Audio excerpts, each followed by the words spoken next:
तो good morning students, good afternoon, good evening. तो हमने प्रीवियस क्लास में लेसन नंबर पढ़े हैं चैप्टर 2। तो चैप्टर 2 का जो थे चैप्टर को अभी छोड़ रहे हैं, उसको आप क्लास में पढ़ेंगे। तो उसके बाद है बहुत ही इजी और बहुत ही इम्पोर्टेंट चैप्टर इक्वेशन। कौन सा चैप्टर? इक्वेशन। इक्वेशन मीन्स होता है समीकरण। क्या होता है? समीकरण। समीकरण। ओके। अब इसको समझने के लिए मैं आप सबको यही क्वेश्चन बोलता हूँ कि जब भी कोई भी सर हो, मैम हो, कोई भी हो, व्हाटएवर, जब भी कोई चैप्टर हम लोग पढ़ाते हैं तो सबसे पहले जो टाइटल है, जैसे इसका इक्वेशन, अब आप लोग इक्वेशन का अर्थ नहीं मालूम, इसका मीनिंग नहीं मालूम, तो फिर हम लोग समझ नहीं पाएंगे। तो सबसे पहले कोई भी सर हो, मैम हो, सबसे पूछा करो सर ये मैम इक्वेशन मीन्स क्या होता है, इसका परिभाषा क्या है, डेफिनेशन क्या है ना, और ये कैसे दिखता है, इसकी पहचान क्या है, वो कैसे पहचाने, ये कितने प्रकार के, ये सारे क्वेश्चन होना चाहिए। हम लोग इसको कैसे पहचान सकते हैं, कैसे दिखता है ना, इस प्रकार से हम लोग इसको सॉल्व कर सकते हैं। ठीक है। सबसे पहले क्वेश्चन है, एग्जाम्पल से हम लोग समझते हैं। जैसे हमारी कितने आंखें हैं? 2 आइज। ओके। कितने हैंड है? तो कितने फीट है? तो है ना, इस प्रकार से जिसको बोलते हैं पेयर, जोड़ी। हम लोग कितने शूज पहनते हैं? 1 पेयर, मतलब 2 जोड़ी, मतलब सॉरी 1 जोड़ी में दो संगी होते हैं। उसी प्रकार इक्वेशन को भी 2 भाग में डिवाइड है ना, मतलब ये 2 प्रकार का होता है। ये एक को बोलते हैं LHS। क्या बोलते हैं? LHS, मतलब इसका फुल फॉर्म में क्या होगा? लेफ्ट, इसका हैंड, इसका साइड। इसके बाद ये होता है RHS। R में होगा राइट हैंड साइड। इस प्रकार से होते हैं।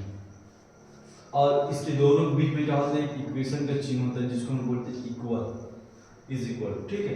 तो left hand side, right hand side. तो इक्वेशन में 2 पक्ष होते हैं। हिंदी में क्या बोलते हैं? इसको बोलते हैं बायां पक्ष। इसको बायां पक्ष, इसको क्या बोलते हैं? राइट मीन्स दायां पक्ष, बायां पक्ष। ओके। और बीच में क्या होते हैं? बराबर के चिन्ह होते हैं, इक्वल के चिन्ह। अब ये इसको सेटिस्फाई करता है ना, अगर हमें कोई भी इक्वेशन दिया, इक्वेशन मीन्स क्या होता है? उसमें 2 साइड होती हैं, 2 पक्ष होते हैं। जैसे हम 2 हाथ है, 2 पैर है, 2 आंख, उसी प्रकार इक्वेशन में उसी प्रकार इसका 2 साइड होते हैं, 2 पक्ष होते हैं। और वहां पर क्या होते हैं? इक्वल साइन होते हैं, इक्वल के चिन्ह होते हैं, बराबर के चिन्ह होते हैं।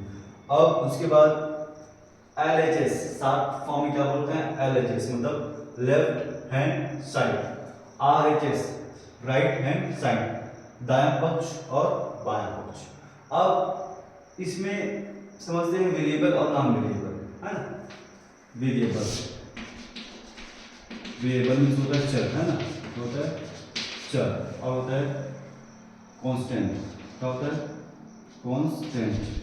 अच्छा, अब इसमें दो चीज का फिर से एंट्री होता है ना। वेरिएबल मीन्स क्या होता है?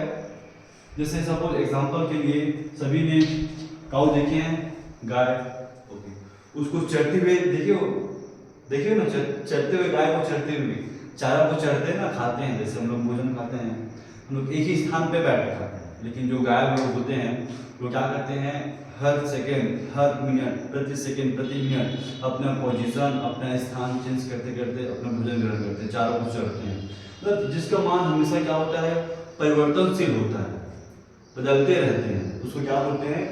चर बोलते हैं, वेरिएबल बोलते हैं, है ना।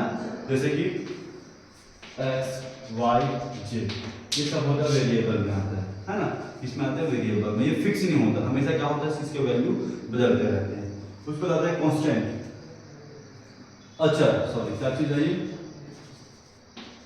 अच्छा, जिसका मान क्या है? फिक्स्ड है। जैसे नंबर्स 1 है तो 10 साल पहले भी 1 था, 10 साल बाद ये 1 ही रहेगा, कुछ नहीं बोल सकते, है ना। 2, 3, तो ऐसा अप टू जो नंबरिंग है, जो नंबरिंग सिस्टम होता है वो अचर कहलाता है, और जो एक्स वाई जेड है ना वो वेरिएबल कहलाता है।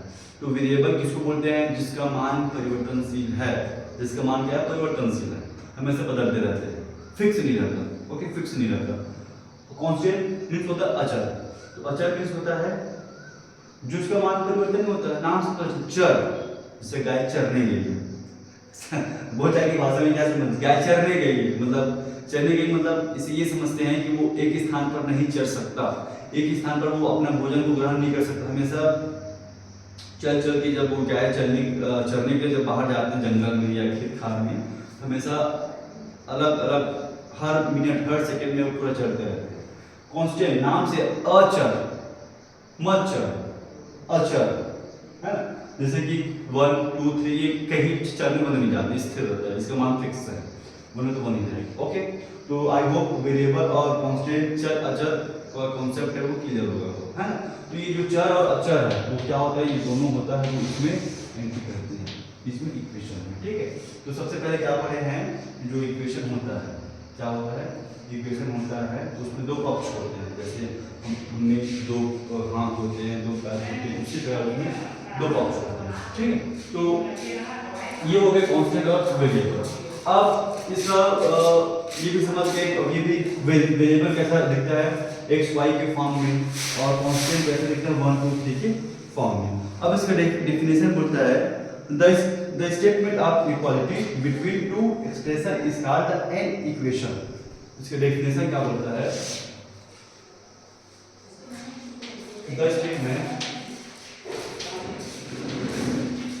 the statement of equality between two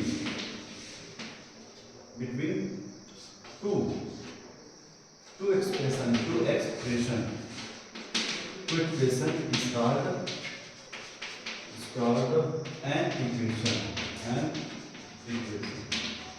आपका बुक नंबर है 45, चैप्टर पेज नंबर कितना है 45, ये बुक नंबर 45 में है।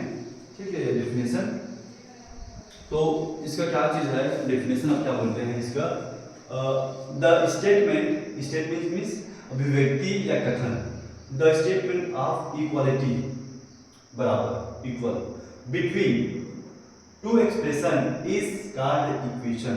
जब दो अभिव्यक्तियों में दो पक्षों में दो साइडों में तुलना होता है, तुलनात्मक होता है ना, और कंपेयर करते हैं तो क्या होगा, इक्वल से तो उसका कंपेयर करते हैं, है ना। तो द स्टेटमेंट ऑफ इक्वेशन, या जब दो कथन का कंपेयर करते हैं, तुलना करते हैं, या दो अभिव्यक्तियों का तुलना करते हैं, और किसके माध्यम से, इक्वालिटी के माध्यम से, बराबर के माध्यम से, between the expression is called an equation.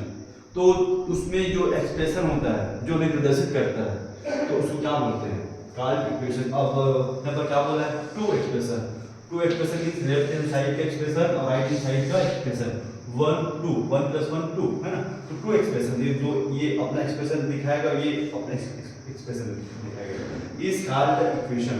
तो इन सबको मिला के हम क्या बोलेंगे, इसको इक्वेशन।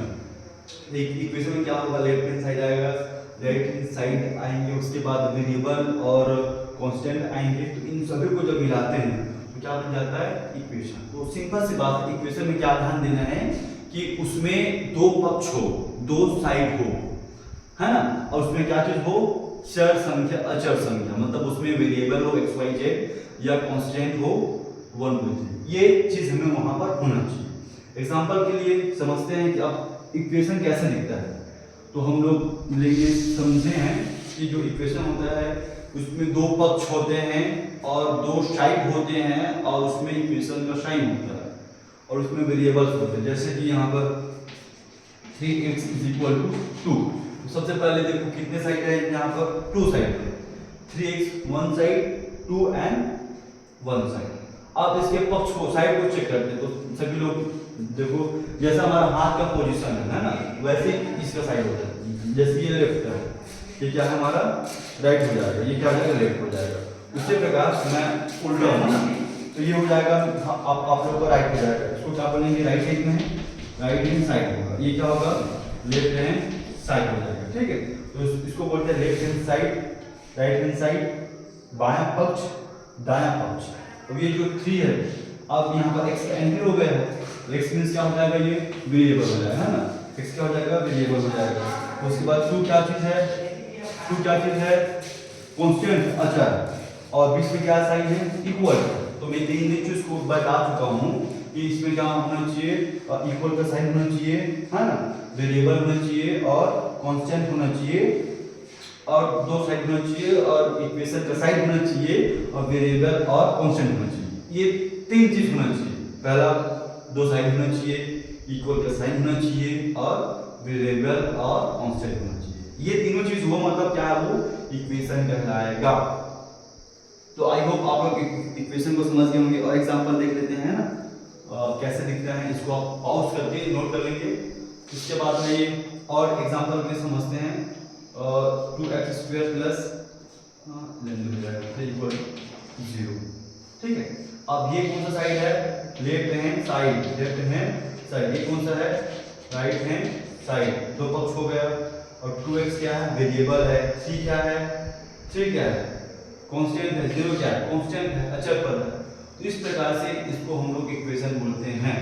ओके, तो कॉन्सेप्ट क्लियर हुआ इक्वेशन का, ठीक है। डेफिनेशन को अच्छे से याद कर लेना, और इक्वेशन। तो आज इतना ही। तो आप लोग अच्छे से इसको समझो, कुछ डाउट हो तो बताओ, है ना। ठीक है, ओके, थैंक यू।